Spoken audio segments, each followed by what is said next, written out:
Welcome to the Lift Journal, a session-by-session record of my progression in foiling from a beginner's perspective, sharing the highs and lows of my experience first. What's up, everyone? Lift Journal episode. Little recap. So, March 17th was my 6-month anniversary. We didn't even call it an anniversary. I mean, I don't know. I don't know what you call these things, but it was my 6 months in participating in the act of hydrofoiling. And I figured it would be kind of a fun episode entry to kind of chat about that a little bit. If you didn't see the first 3 episodes, it really kind of tells you where I was kind of coming from, and just to recap on that real quick. Foiling was never something that I ever had any interest in. Foiling was something that I barely ever saw. As a matter of fact, I probably saw big marine animals more often than I saw someone hydrofoiling. And honestly, if I saw someone hydrofoiling, I usually stayed super far away because, the background with people that don't know a lot about something is usually that they're insanely dangerous and it's kooky. But after kind of doing a little bit more research, I did this, I still do it, the Surfcraft Union surf reviews. And, when I first started doing it, I was having so much fun. And then, if I'm being honest, I kind of got burned out on it. It's hard going back and forth with people, trying to explain experiences. And as someone like myself that surfed for a really long time and surfed well, when it turned into a review, that's when kind of I started to lose a little bit of interest in surfing, because now I was no longer just going out to surf. Now I was going out and really trying, and the stress of making sure that the solo shot worked. If a board didn't work that great, I had to figure out what it did do really well. It was a lot of stress. So I found foiling actually at a time when I wouldn't say falling out of love with surfing, but I was getting, I can't explain it. When something goes from something that you do for fun to almost a priority hobby and or kind of job. There was a point where I was kind of making a couple bucks doing the Surfcraft review. It turns into a job, and it starts to get not to be fun. So anyway, I'm in North Carolina. I see a couple guys getting towed into waves on a hydrofoil from an Efoil, and they look like they're having so much fun. And I can hear them from a distance laughing and hooting, and I haven't heard that in so long. So that really got me interested in something. I go to reel. I get the best experience that I could ever ask for from them. Between the accommodations and the lessons, Esben, Trip, Matt, you guys really took care of me. It was so much fun, and it gained confidence, because I'll be honest with you, I went there not knowing if I was going to be able to hydrofoil at all. And that's pretty scary when you're driving 8 hours away to stay at a place and spend thousands of dollars to possibly enjoy something. And they made it so I was able to figure it out. They took the steps with me, and because of that, I am having the best time to date. in the water, I'm still surfing, and I personally think that my surfing has actually gotten better. A lot of people ask me what hydrofoiling kinda is like, and if you're a longboarder and you like trim, but you also like to bank a turn like a shortboard, but you can't do that in small waves. You have to kind of wait for it to get pretty big and good, which it gets really big here, but it doesn't get that great all the time. That's what hydrofoiling is. It's the glide of a longboard and the ability to bank turns, the ability to flow, and the ability to also get a insane workout, which I did not think that was going to happen. I've never been so beat up from anything, and I used to prone paddle all the time, doing 5 miles sometimes in the morning and 5 miles before dark. And I was always in good shape, and when I started foiling, I realized how beat up my legs were. It's made my back better. I'm riding smaller surfboards. I don't even own a longboard anymore. And I used to be pretty strictly longboard. But the reason why I liked longboarding was because I wanted to ride small waves, which was pretty often in New Jersey in the summer. I want to ride them for as long as I can.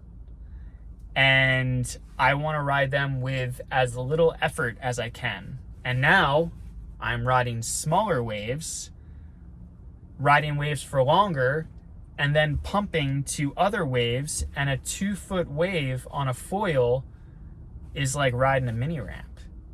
It's insane. My progression, I cannot thank a lot of people enough for just kind of like rooting me on.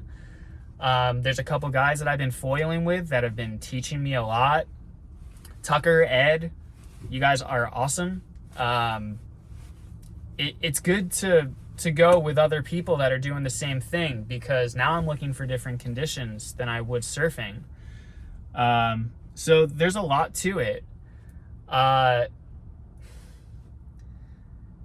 Suggesting foiling to someone is, I don't want people to think that I'm like blowing up foiling, but you're kind of missing out. And it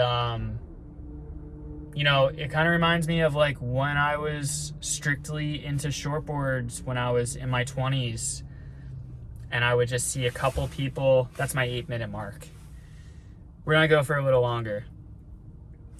I would see people riding longboards, and then I started watching Sprout, and I was like, shit, that looks like fun. It's lower effort, it's style, and they're riding waves that I'm seeing more. I'm seeing more people ride waves on longboards, and I'm trying to go out on those days on shortboards and having a really tough time. That's foiling too. We have a lot of sandbars that are kind of closer to the beach, makes hitting the bottom kind of often, but kind of teaches you to kind of keep that foil up.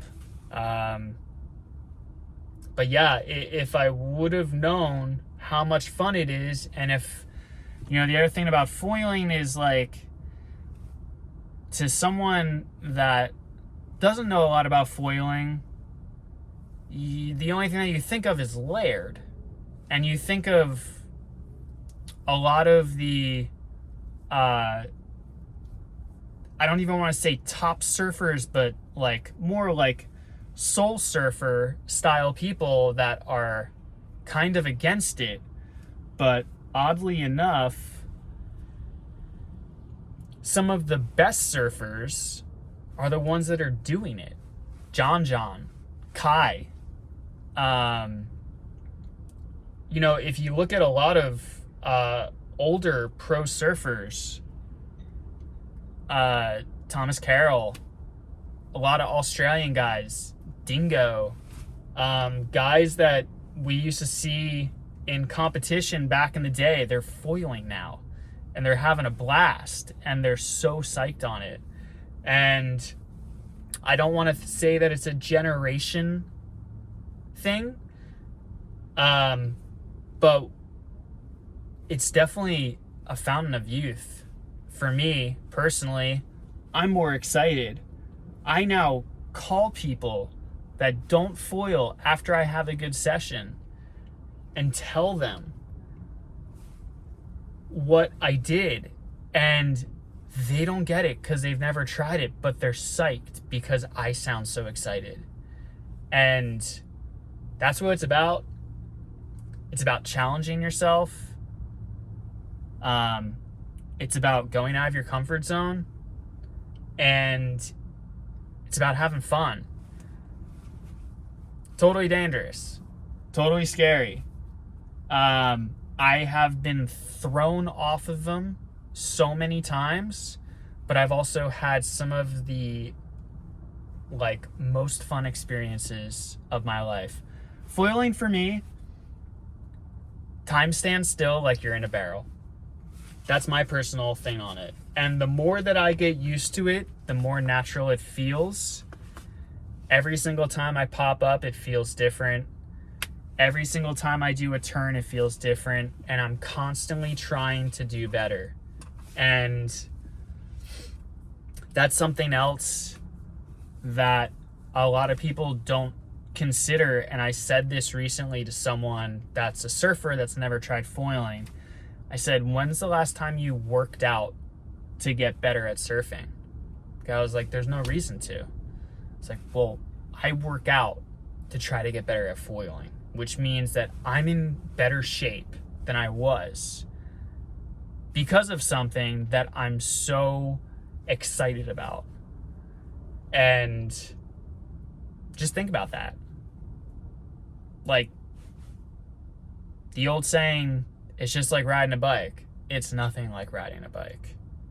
It's the exact opposite. Your brain is firing and your legs are sore. Your shoulders, I mean, they suck the paddle, but you get used to it. It's the best for me. And I'm still surfing. I'm not surfing as much. I'm surfing when it's appropriate and I'm having a blast. I'm surfing better because I'm in better shape and my back feels better, which means I'm trying to do turns that are much better. And foiling, your style changes. I have my arms down more when I surf. I'm not orangutan style. Just give it a go. Last but not least, 6-month recap. I'm so psyched. I just try it. And if you're gonna do it, take a lesson. And if you're gonna do it right, take a lesson with Reel. They'll set you up, take care of you, bring your family. Their places are awesome. Outer Banks is insane. And that's it. Peace.